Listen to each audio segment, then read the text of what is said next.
ಎಲ್ಲರಿಗೂ ನಮಸ್ಕಾರ.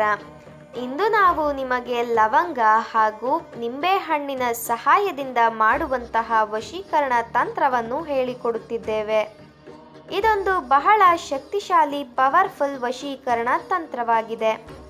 ದಯವಿಟ್ಟು ಈ ತಂತ್ರವನ್ನು ಕೆಟ್ಟದ್ದಕ್ಕೆ ಬಳಸಬೇಡಿ, ಒಳ್ಳೆಯದಕ್ಕೆ ಬಳಸಿ. ಈ ತಂತ್ರವನ್ನು ಮಾಡುವುದು ಹೇಗೆ ಎಂದು ತಿಳಿದುಕೊಳ್ಳುವ ಮೊದಲು ತಪ್ಪದೆ ನಮ್ಮ ವಿಡಿಯೋವನ್ನು ಲೈಕ್ ಮಾಡಿ. ಹಾಗೂ ನೀವಿನ್ನೂ ನಮ್ಮ ಚಾನಲನ್ನು ಸಬ್ಸ್ಕ್ರೈಬ್ ಮಾಡಿಲ್ಲ ಅಂದರೆ ಈ ಕೂಡಲೇ ಸಬ್ಸ್ಕ್ರೈಬ್ ಬಟನ್ ಮೇಲೆ ಕ್ಲಿಕ್ ಮಾಡಿ ಮತ್ತು ಪಕ್ಕದಲ್ಲೇ ಬರೋ ಬೆಲ್ ಐಕಾನ್ ಮೇಲೆ ಕೂಡ ಕ್ಲಿಕ್ ಮಾಡಿ.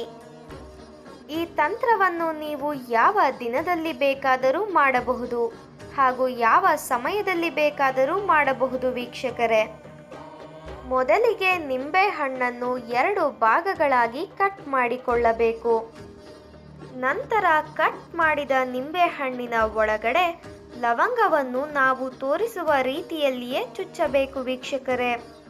ಅದಾದ ಬಳಿಕ ನೀವು ಈ ಒಂದು ಶಕ್ತಿಶಾಲಿಯಾದಂತಹ ಪದವನ್ನು ಹೇಳಬೇಕು. ಆ ಪದ ಯಾವುದು ಎಂದರೆ ಅಲ್ವದೂದು. ಇದು ಬಹಳ ಶಕ್ತಿಶಾಲಿಯಾದಂತಹ ವಶೀಕರಣ ಮಂತ್ರವಾಗಿದೆ. ದಯವಿಟ್ಟು ಈ ತಂತ್ರವನ್ನು ಕೆಟ್ಟದ್ದಕ್ಕೆ ಬಳಸಬೇಡಿ, ಒಳ್ಳೆಯದಕ್ಕೆ ಬಳಸಿ.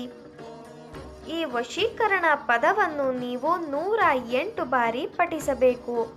ಹಾಗೂ ಈ ಮಂತ್ರವನ್ನು ನೀವು ಪಠಿಸಬೇಕಾದರೆ ನೀವು ಯಾರನ್ನು ನಿಮ್ಮ ಕೈವಶ ಮಾಡಿಕೊಳ್ಳಬೇಕು ಅಂತ ಇರ್ತೀರಾ ಅವರ ಹೆಸರನ್ನು ನಿಮ್ಮ ಮನಸ್ಸಿನಲ್ಲಿಯೇ ನೆನಪಿಸಿಕೊಳ್ಳಬೇಕು.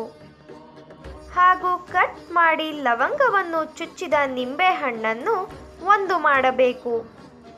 ನಂತರ ಆ ನಿಂಬೆಹಣ್ಣನ್ನು ನೀವು ನೀರಿನ ಒಳಗಡೆ ಹಾಕಬೇಕು ವೀಕ್ಷಕರೇ. ನಾವು ವಿಡಿಯೋದಲ್ಲಿ ಹೇಳುತ್ತಿರುವ ವಿಧಿವಿಧಾನಗಳ ಪ್ರಕಾರವಾಗಿಯೇ ಮಾಡಬೇಕು. ಜೋಡಿಸಿದ ನಿಂಬೆಹಣ್ಣನ್ನು ನೀರಿನ ಒಳಗಡೆ ಅಥವಾ ಮಣ್ಣಿನ ಒಳಗಡೆ ಹಾಕಬೇಕು ವೀಕ್ಷಕರೇ. ಈ ರೀತಿಯಾಗಿ ನೀವು ಮಾಡುವುದರಿಂದ ನೀವು ಇಷ್ಟಪಟ್ಟವರು ಕೇವಲ 5 ನಿಮಿಷಗಳ ಒಳಗಾಗಿ ನಿಮ್ಮ ವಶವಾಗಿರುತ್ತಾರೆ. ಈ ವಶೀಕರಣ ತಂತ್ರ ನಿಮಗೆ ಇಷ್ಟ ಆದಲ್ಲಿ ವಿಡಿಯೋವನ್ನು ಲೈಕ್ ಮಾಡಿ, ಶೇರ್ ಮಾಡಿ ಹಾಗೂ ಕಮೆಂಟ್ ಮಾಡಿ. ವಿಡಿಯೋ ನೋಡಿದ ಎಲ್ಲರಿಗೂ ಕೂಡ ಧನ್ಯವಾದಗಳು.